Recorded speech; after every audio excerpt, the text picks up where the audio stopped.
Hello, it's me, Mario. Woohoo! You watching GRTV, my favorite. Wahoo!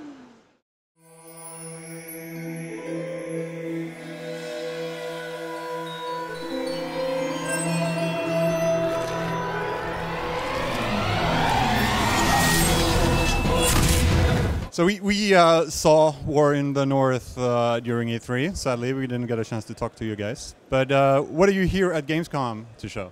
So at Gamescom this year, we're really happy to be showing off a new level. We're showing off our Ettinmoor's level, which is definitely a large contrast from the level we showed at E3.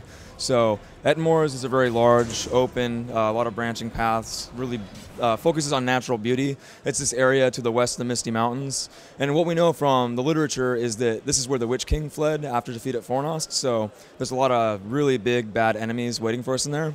What we showed at E3 was a darker, more claustrophobic environment. It had some caverns and stuff, so we really wanted to bring something new and fresh to show the European press.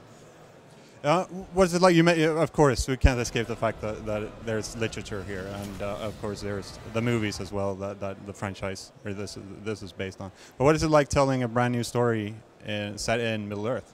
It's actually really awesome, and we're in this really unique position in that we have the rights to both the books and the film, so we can kind of take what we like from both and do some cool new stuff. So we work really closely with the Tolkien estate to make sure our story and our characters and everything, presentations within canon. So we have a lot of freedom, but we're also really excited to be doing an entirely new story. So the heroes you're going to play as in our game are entirely new and they're your own.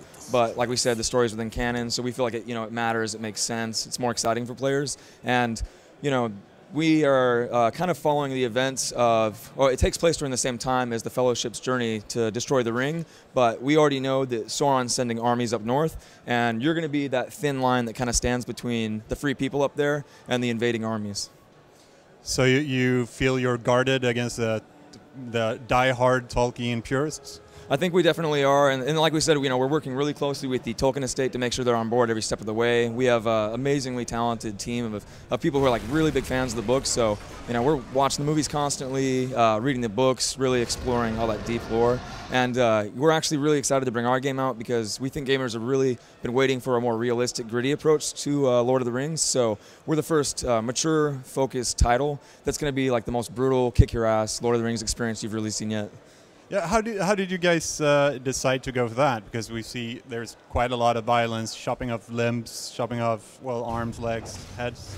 There's actually a really complex kind of history behind that, the development of our engine and a lot of the tech that we were doing. And, I can't really talk specifically about how it came to be, but we were able to kind of show them just how, visceral the combat could be and how, fun it is to really just cut an orc to pieces and have limbs and heads flying all over the place. So, the action really speaks for itself, and, people have been really excited to just see, the troll picking up a character and just mashing their face in. It's just, just making it tense and brutal is just so much fun for us, and I think it's going to really resonate with people. Do you think that there's a basis for this in the literature, for example? Yeah, there's definitely a basis for it. If looking in the books, it's not as if they just breeze right past the combat and things. There's a lot of descriptions about how dark and dangerous Middle Earth is, and what we really need to make sure that players feel always on edge, and encouraging them to stick together is to make it brutal, to make it violent, and to make them really worried that they are going to get their heads ripped off by something. So just we have the characters that you'll be playing as in the background. Can you just tell us a little bit about them? So in War in the North, you're going to get to play as either a dwarf, an elf, or a human. And what we're doing is kind of straying away from the typical RPG archetype classes, like warriors and mages, because you don't really talk a lot about that stuff specifically in the literature. So what we're really doing is focusing on what specifically a dwarf or an elf or a human would bring to the fellowship you're going to create. So as you play that character, by allocating skill points, attributes, and things. Each of them has a unique skill tree. You're really going to be able to shape the way that they contribute to the party. So the human you play in your game and the human I play in mine don't necessarily need to be the same. So we're really excited to kind of take a whole new approach to the action RPG representation of these the races, I guess. One of the games games in plural actually that probably been most well received of all the Lord of the Rings games that's been out. Not counting, of course, Lord of the Rings Online, is actually the games based on the books. Hack and slash, you took control of Aragorn, for example, and cut away. How much of those games are present in War of the North, for example? Well, you know, we do kind of follow some of the events of the story that people are familiar with. So there will be some points where you kind of like touch on the characters and story, you know, maybe some areas you are familiar with. But we really wanted to focus more on the new stuff so that, you know, people could be more excited about getting a fresh experience. So, like we said, you may see some things you are familiar with. You know, there's a lot of characters that people just love to see. But we wanted to take people into the north to areas that just, you know, areas, enemies that, you know, they really wanted to see but maybe didn't get a chance to. All right. Thank you very much for your time. Yeah, thanks.